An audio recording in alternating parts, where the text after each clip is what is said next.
මෙවර O level විභාගයේ ලියපු 2028 අවුරුද්දේ ගණිතාංශයෙන් උසස් පෙළ විභාගයට පෙනී සිටින දරුවන්ටයි මම ආමන්ත්‍රණය කරන්නේ. අපේ විෂය නිර්දේශයේ සංයුක්ත ගණිතයේ එක ප්‍රශ්න පත්‍රයේ අනිවාර්ය ලකුණු 175ක් අපිට ලැබෙන ත්‍රිකෝණමිතික පාඩමෙන් අපි ඔයාලගේ විෂය නිර්දේශය ආරම්භ කරන්නයි සූදානම් වෙන්නේ. ත්‍රිකෝණමිතිය පාඩම මොන ආයතනවලද, කවදද, කුමන වෙලාවටද අපි ආරම්භ කරන්න යන වගත්, ඇයි අපිට ත්‍රිකෝණමිතිය මෙච්චර වැදගත් කියන එක ගැනත් දූල පුතාලට මේ වීඩියෝ එකෙන් අපි දැනුවත් කරනවා. මාර්තු 10 වෙනිදා අඟහරුවාදා උදේ 8ට කැස්බෑව නැනපෙත ආයතනයේ, මාර්තු 12 වෙනි බ්‍රහස්පතින්දා උදේ 7:00ට නොගේගොඩ සැසිප්ප ආයතනයේ, මාර්තු 12 වෙනි බ්‍රහස්පතින්දා සවස 1:30ට පෝකන්දර සාධන ආයතනයේ අපි ත්‍රිකෝණමිතිය ආරම්භ කරනවා. පුතේ අපේ කම්බයින් මැස් අපිට පේපර්ස් දෙකක් එනවා. ඒතර කම්බයින් මැස් 1 සහ කම්බයින් මැස් 2.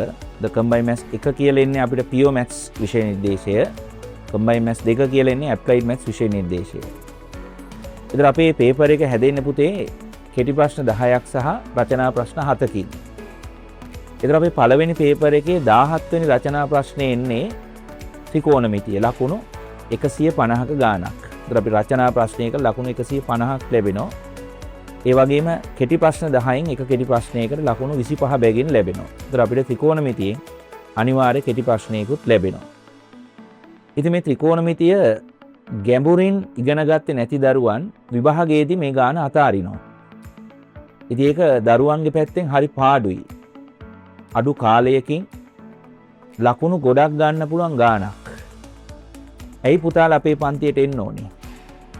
අපි ත්‍රිකෝණමිතිය සරල තැන ඉඳලා ගැඹුරටම අපි පන්ති ඇතුලේ පාඩම් කරනවා. තියරි ටික තම පුතාලට හොඳට හිතට වදින විදියට, අමතක නොවන විදියට අපි පන්ති ඇතුලේ ඔයාලත් එක්කම සාකච්ඡා කරමින් අපි මේ පාඩම සාර්ථකව අවසන් කරනවා.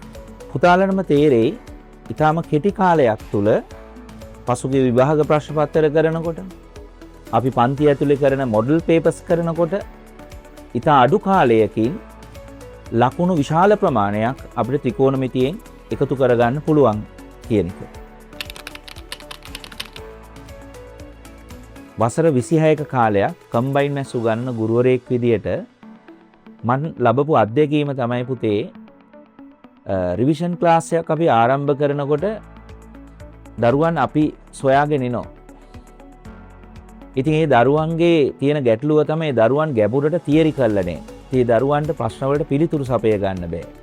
ඒ නිසායි දරුවෝ හිතනවා මට කම්බයින් මැස් බෑ කියලා. එහෙම නෑ පුතේ.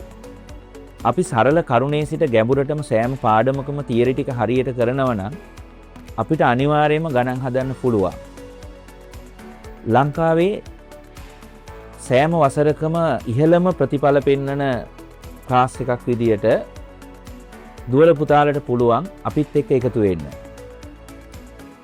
ප්‍රචාරණ කලාව තුළ දක්ෂ ගුරුවරින් යටපත් වී ඇති කාලයක ඉතා හොඳ ප්‍රතිඵල ලබා ගන්න දරුවන් පිරිසක් එකතු වෙන අපේ කණ්ඩායම් පන්තිය සමග දුවල පුතාලට එකතු වෙලා අපිට පුළුවන් 2028 නිසැක ඒ සාමාර්ථයක් සඳහා මහන්සියල වැඩ කරන්න. එන්න දුවේ පුතේ, අපි සතුටින් එකතු වෙලා වැඩ කරමු අපේ ජීවිතේ ගොඩ දාගන්න.